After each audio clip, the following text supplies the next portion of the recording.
Ustadz Abdul Somad, kami bangga ya sebagai orang Kristen di kota ini. Bapak mau ke sini.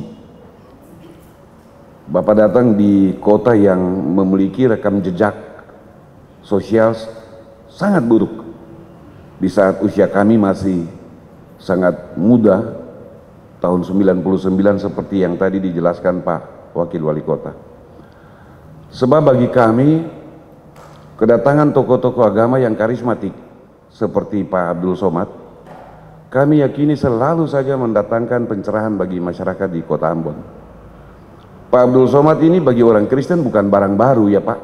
Kami sering dengar, bahkan di kalangan Kristen ada orang-orang Kristen yang sedikit, yang agak nyinyir mendengar ceramah-ceramah Pak Abdul Somad. Itu wajar Pak, karena memang setiap agama pasti saja ada kelompok-kelompok yang fundamental. Ada kelompok-kelompok yang betul-betul memagari agamanya sedemikian rupa sehingga tidak boleh diganggu. Waktu kami diundang hadir oleh Pak Wakil Wali Kota untuk membicarakan kedatangan Pak Abdul Somad,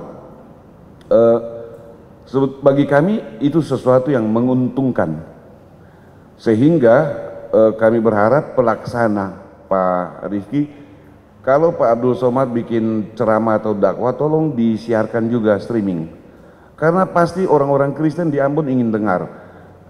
Ada kebaikan-kebaikan yang selalu muncul dalam ceramah-ceramah Pak Abdul Somad, dan kebaikan-kebaikan itu selalu bersifat universal, melintasi batas-batas kehidupan yang dipagari karena agama.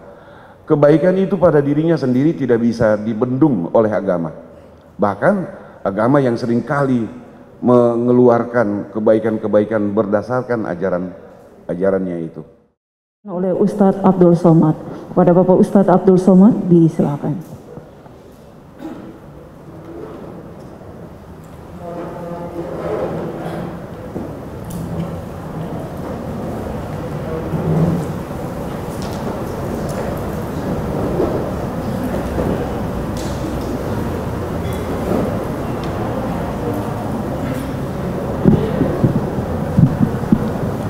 Bismillahirrahmanirrahim.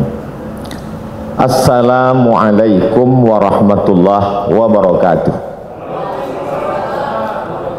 Assalam bahasa Arabnya keselamatan. Alaikum untuk kamu. Wa dan rahmatullah, rahmat Tuhan, rahmat Allah. Wa dan barakatuh, berkah-berkah dari Tuhan. Berkah artinya lebih dari yang semestinya. Semestinya bangunan itu tahannya menurut arsitek 100 tahun. Tapi karena dijaga, dipelihara, direhab lebih dari semestinya, maka disebut dengan berkah. Kita selalu gaji, umur, ilmu, hidup ingin berkah. Makanya selalu orang mengatakan hidup ini yang kita cari berkahnya. Bahasa Arabnya salam. Orang Ibrani yang masih satu akar kata dengan bangsa Semit. Nabi Nuh punya anak 3 orang. Satu namanya Sam, satu namanya Ham, satu namanya Yafes. Sam itu pecahannya adalah Arab dan Ibrani. Orang Arab menyebut salam, assalamualaikum. Orang Ibrani menyebut shalom. Lalu kemudian ketika sampai ke tempat kita menjadi selamat. Makanya disebut selamat siang, karena kebetulan acaranya dibuat siang.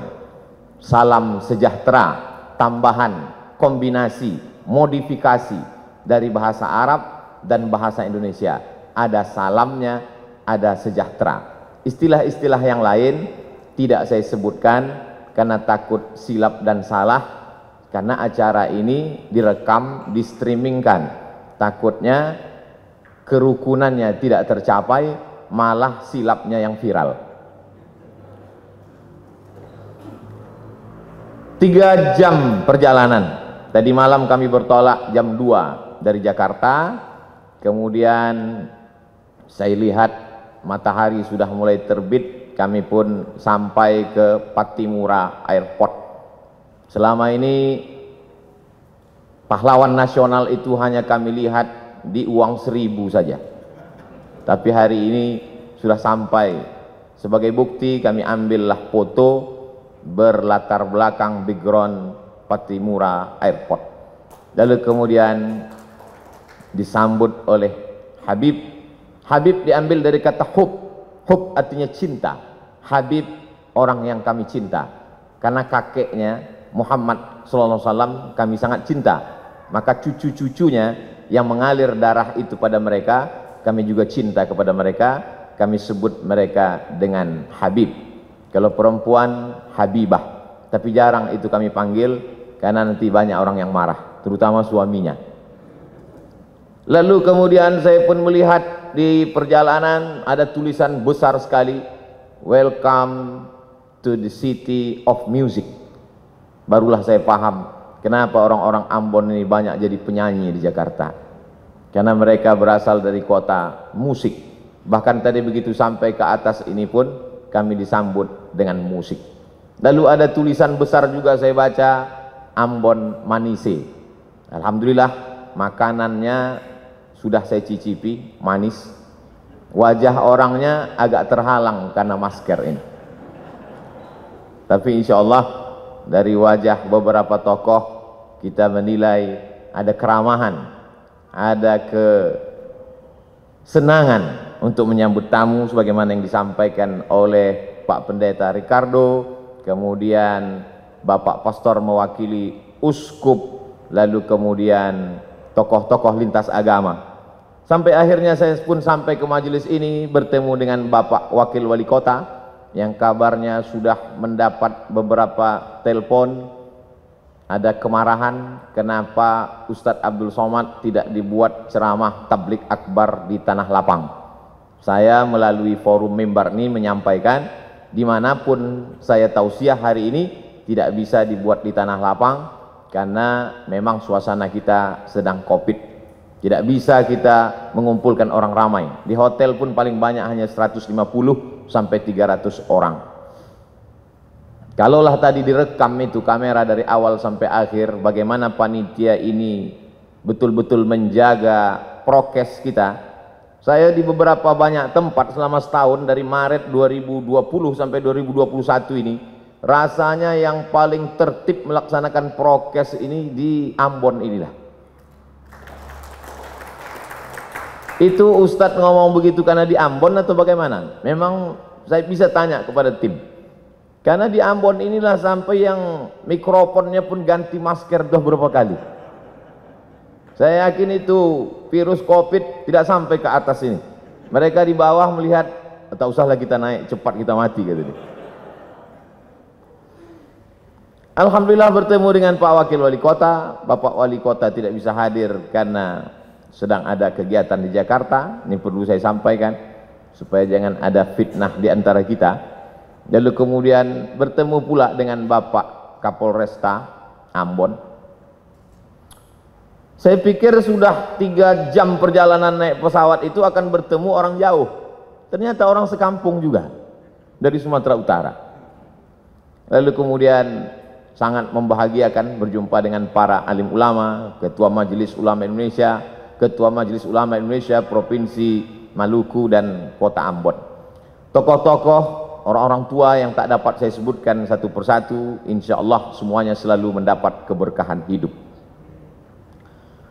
Saya ingin supaya kawan-kawan sahabat-sahabat yang dari portal berita maupun koran media cetak, tolong ditulis berita ini betul-betul bahwa Abdul Somad beramah tamah dengan tokoh lintas agama. Jangan besok keluar lomba ceramah lintas agama.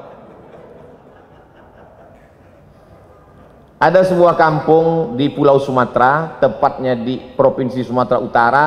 Kampung itu bernama Silau Laut, bisa ditulis di Google, Silau Laut. Dia disebut laut karena memang di tepi laut, cuman tidaklah seindah Laut Ambon.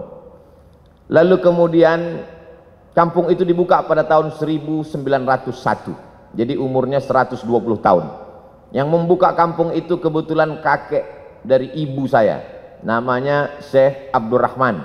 Ketika dia pulang dari Makkah belajar, dia dipanggil oleh Sultan Asahan, namanya Tengku Muhammad Adil, wahai tokoh agama Syekh Abdurrahman, aku beri engkau tanah di tepi laut itu, ambillah untuk bercocok tanam. Akhirnya kampung itu sekarang menjadi 3 kecamatan. Salahnya kakek kami itu dulu tidak mengurus tanah itu ke BPN. Kalau diurus saya udah kaya sekali sekarang. Lalu kemudian berdatanganlah para pendatang dari suku Jawa, kemudian Mandailing, dan sebagiannya saudara-saudara kita dari Batak Toba, yang umumnya mereka Kristen. Akhirnya sekarang kalau mau ke kampung itu melewati satu kampung yang dihuni oleh Kristen, nama kampungnya Barisan. Kami bertetangga cukup lama, sejak saya lahir 1977. Jarang saya menyebutkan tahun kelahiran saya karena banyak yang tak percaya, disangka mereka saya masih 23 tahun. Sejak kelahiran saya sampai sekarang 43 tahun tidak pernah ada konflik. Yang Muslim, Melayu, Jawa, Banjar, ada kampung Banjar, dan kemudian yang Kristen mayoritasnya dari suku Batak Toba. Kami bertetangga, bersahabat, berkawan. Masih ingat terbayang di benak saya Pak Manurung, orang Batak Kristen yang datang ke kampung kami mengambil nira. Kami meminum nira, mereka merubah nira itu menjadi tuak, minum khas mereka. Lalu kemudian kalau orang kami memanen padi, padi itu dibawa ke kilang padi. Kilang padi itu biasanya ada di tempat suku Batak Kristen. Begitulah interaksi sosial kami. Karena memang diajarkan, wala ana abidum ma'abattum, aku tak menyembah Tuhan yang kau sembah, wala antum abiduna ma'abud, kamu pun tidak menyembah yang kami sembah, lakum dinukum waliyadin. Agamamu untukmu, agamaku untukku. Adapun untuk kemanusiaan, sosial, maka kita hidup bertetangga bersama. Saya hanya sampai kelas 2 SD saja di kampung itu. Setelah itu saya pun pindah ke ibu kota kabupaten. Di sana saya masuk SD. Di SD itu ada 2 orang yang berbeda wajahnya dengan kami, kulitnya putih. Dulu kami menyebutnya Cina, sekarang tak boleh sebut Cina, Tionghoa. Satu laki-laki, satu perempuan, agamanya Buddha dan Konghucu. Kami berteman, bersahabat, satu kelompok. Waktu itu kita di kelas tidak berbaris, tapi berkelompok. Nama belajar masa itu CBSA, cara belajar siswa aktif. Yang tahu berarti sudah tua. Kami datang berkelompok, kadang-kadang dia ke rumah kami, kadang-kadang kami ke rumah dia. Lalu kemudian beberapa tahun yang lalu saya buat reuni pertemuan SD. Jumpa lagi. Teman saya yang Tionghoa itu namanya Akyong. Saya lihat Akyong pakai peci. Saya berbisik ke kawan saya, itu si Akyong masuk Islam? Tidak. Kenapa dia pakai peci? Untuk menghormati kau. Begitulah kami bersahabat. Tamat SD tahun 1990, saya pindah ke Medan. Di Medan, kota Medan mengajarkan saya bagaimana kami di Medan hidup berbagai macam suku dan agama. Di Medan ada satu kampung namanya Kampung Keling. Dulu menyebut Kampung Keling biasa, sekarang tak boleh lagi. Karena Keling itu identik dengan orang yang hitam selalu dipanggil Keling. Jadi kalau ada orang kulit hitam, keling kali kau, kata dia. Maka dirubahlah kampung itu sekarang namanya Kampung Madras, untuk mengambil nama salah satu kota di India. Kita tahu orang-orang saudara kita dari India datang ke Sumatera ketika masa penjajahan Belanda. Ada yang mengambil upah, mengambil karet, lalu kemudian memetik tembakau Delhi, tanah Delhi yang sangat subur. Ada yang Muslim. Masjid salah satu tertua di kota Medan adalah Masjid India, dibangun ketika Krakatau meletus, dan saya diizinkan untuk menyampaikan ceramah di sana. Lalu kemudian saudara-saudara kita yang datang dari Hindu, maka mereka membuat sebuah komunitas. Kuil terbesar di Pulau Sumatera, kuil Hindu ada di kota Medan. Kuil itu bernama Kuil Sri Mariaman. Saya pernah datang ke sana, masuk ke dalam, saya lihat ternyata di depannya ada bak. Di dalam bak itu ada air. Semua tamu yang mau datang cuci tangan, cuci kaki. Lalu saya pikir, oh ternyata berwuduk juga mereka. Lalu kemudian ada tulisan besar, Bagi yang bercelana ponggol, bercelana pendek, bercelana sempit, berbaju pendek, dilarang masuk ke kuil Sri Mariaman, karena ini tempat suci. Lalu saya foto baliho itu, saya share di Facebook dan Instagram, lalu saya komen di bawah, pernahkah kita membuat tulisan seperti ini di masjid-masjid kita, supaya orang tidak lari pagi, tidak menghormati tempat suci. Ada kebaikan-kebaikan yang disebarkan. Lalu kemudian ada seorang Tionghoa ingin membangun masjid, tanahnya tanah punya orang muslim. Kita tahu masa itu Medan dipimpin oleh seorang sultan, sultan kerajaan Melayu Delhi. Tanahnya milik sultan, tapi ini orang mau bangun masjid, akhirnya dibangunlah masjid. Maka kalau di beberapa tempat nama masjid itu Masjid At-Taqwa, ada masjid itu namanya Masjid Al-Ikhlas, tapi masjid ini namanya unik, namanya Masjid Chong Api. Chong Api adalah nama orang Tionghoa yang membangun masjid itu dan berdiri sampai hari ini. Kalau kita pergi ke daerah Pecinan, maka kita akan melihat rumah Chong Api, dan kita bisa berkunjung ke Masjid Chong Api yang merupakan salah satu objek wisata religi. Lebih kurang 5 tahun saya tinggal di Medan. Setelah itu saya pun melanjutkan pendidikan saya ke Mesir pada tahun 1998. Di Mesir saya menyewa rumah. Saya tidak tinggal di asrama. Kami tinggal di model rumah flat. Di atas rumah, di bawah rumah. Rumah di bawah ada 3 kamar. Saya tinggal di rumah bawah. Di atas rumah Sohibul Bait yang punya rumah. Setiap bulan sayalah yang naik ke atas membayar sewa rumah. Nama tuan rumah kami itu Baba Yosef Hanna. Agamanya Kristen Ortodok Koptik. Lebih kurang 3 tahun saya tinggal di rumah itu. Kenapa Ustadz bertahan di rumah itu? Karena itulah rumah yang paling murah. Suatu ketika Baba Yosef Hanna mengeluh kepada saya. Ya Beni, dia pakai bahasa Arab juga. Ya Beni, anakku, saya mesti naikkan sewa rumah ini. Kenapa Baba Yosef? Karena aku kena ana musab bi saratan. Saratan cancer, kena kanker. Aku kena kanker, jadi aku mesti operasi. Salah satu income pemasukanku sewa rumah, jadi sewa rumah ini mesti ku naikkan. Lalu saya menjawab ke Baba Yosef, kalau Baba Yosef kena kanker, kami lebih parah lagi dari kanker. Kami kena krisis moneter, kanker juga, kantung kering. Jadi kalau Baba mau naikkan sewa rumah ini, kami akan pindah dari rumah ini. Saya lihat dia lama termenung, dia terdiam. Setelah itu dia mengatakan, tak jadi ku naikkan sewa rumah ini, tetaplah bertahan kalian di sini. Sampai akhirnya saya pulang tahun 2002, bulan November, adik-adik kelas saya tetap melanjutkan rumah itu. Sampai saya datang 2017, rumah itu masih tetap ada tegak berdiri, tapi adik-adik kelas saya sudah pindah semuanya, karena memang lokasi itu sudah direnovasi. Sudah tidak layak lagi, rumah itu sudah menjadi rumah tua. Tapi kenangan itu tetaplah menjadi kenangan abadi dalam hati dan pikiran saya. Lalu kemudian pada tahun 2008 setelah belajar di Maroko, saya pun pulang. Saya menjadi ustadz. Saya menjadi tokoh agama Islam. Tetangga-tetangga, sahabat-sahabat SD saya tetap menganggap saya sebagai Abdul Somad yang dulu. Sampai akhirnya datang suatu undangan ceramah. Saya simpan dalam screenshot, sampai hari ini saya simpan. WA dari Pak Dedi di lapangan Kostrad, dia tentara di Jakarta. Ustadz Abdul Somad, saya mau mengundang Anda ceramah di lapangan Kostrad. Waktu itu belum COVID lagi. Saya tanya, Pak Dedi dapat nomor saya dari mana? Dapat dari tetanggamu yang Kristen Protestan, dia termasuk jemaat HKBP, Huria Kristen Batak Protestan, marganya Panjaitan. Masih kenal? Oh kenal, dia tetangga, dekat rumah saya dulu waktu sekolah. Dari nomor dialah aku dapat jadwal ceramah ini.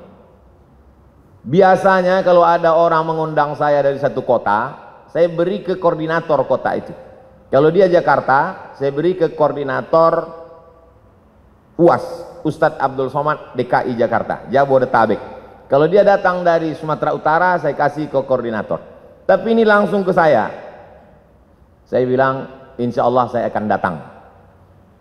Lalu kata Pak Dedi, katanya mengundang Ustadz Somad susah, payah, menunggu sekian lama. Kenapa bisa langsung dapat?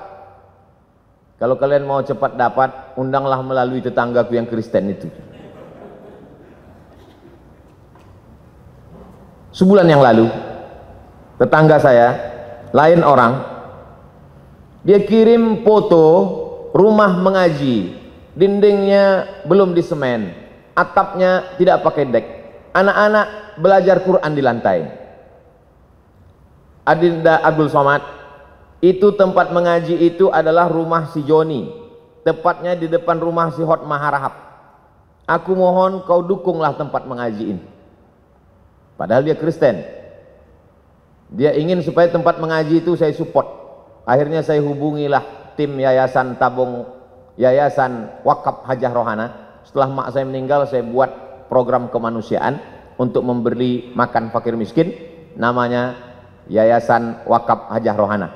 Saya minta supaya tim mensurvei tempat itu.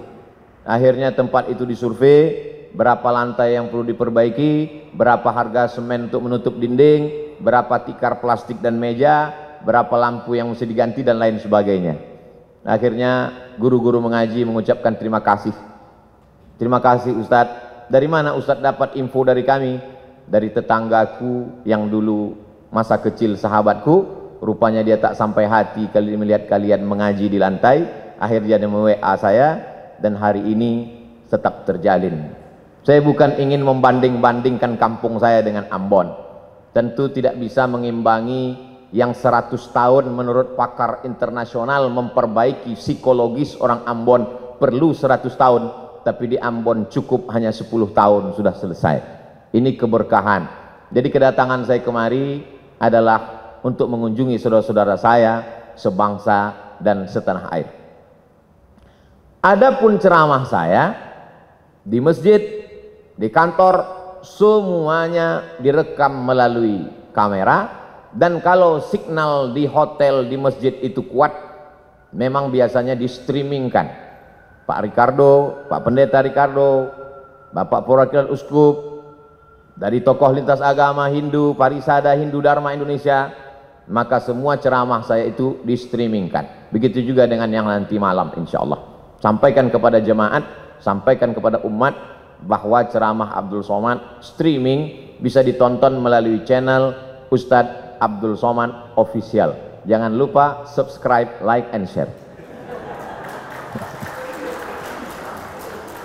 Sekarang subscribernya 1.700.000.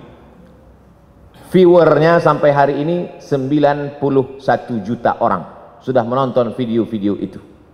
Dan dari 91 juta itu saya yakin dan percaya ada jemaat Pak Pendeta, ada jemaat Uskup, ada jemaat Hindu Dharma, Parisada Hindu Dharma, ada jemaat saudara-saudara saya dari kalangan Buddha. Dari mana Ustadz tahu? Saya tahu itu karena setiap kali saya pergi ke mall, saya pergi ke rumah makan, dan ketika makan masker saya buka, mereka tahu itu saya, maka makan saya terganggu karena mereka minta foto. Lalu kemudian uang hasil dari penonton 91 juta itu, hasilnya ditransfer ke nomor admin, dibelikan ke beras untuk program kemanusiaan. Setiap bulan kami membagi beras untuk saudara-saudara kita yang kurang beruntung dalam hal rezeki, tapi mungkin mereka beruntung dalam kebahagiaan hati. Kita ingin berbagi sesuatu supaya mereka juga berbagi doa kepada kita. Saya kira itu saja yang dapat saya sampaikan. Saya tidak ceramah, saya tidak tausiah, saya hanya ingin berbagi cerita tentang Abdul Somad yang ada di medsos dengan Abdul Somad yang asli dan nyata. Karena medsos ini rakyatnya tidak jelas, netizen. Kata orang, sekejam-kejamnya Ibu Tiri, lebih kejam lagi netizen. Banyak ketika kita bertemu dengan orang di medsos berbeda dengan ketika ketemu dalam kenyataan. Dan itu fakta. Ketika jamaah bertanya, bercerita ke saya sudah lama melihat Ustadz di YouTube, di televisi, baru ini berjumpa. Ternyata lebih muda dari aslinya. Bertemu itu penting. Pernah kamu kenal si Anu? Pernah. Pernah berjumpa dengan dia? Belum. Berarti kamu belum kenal.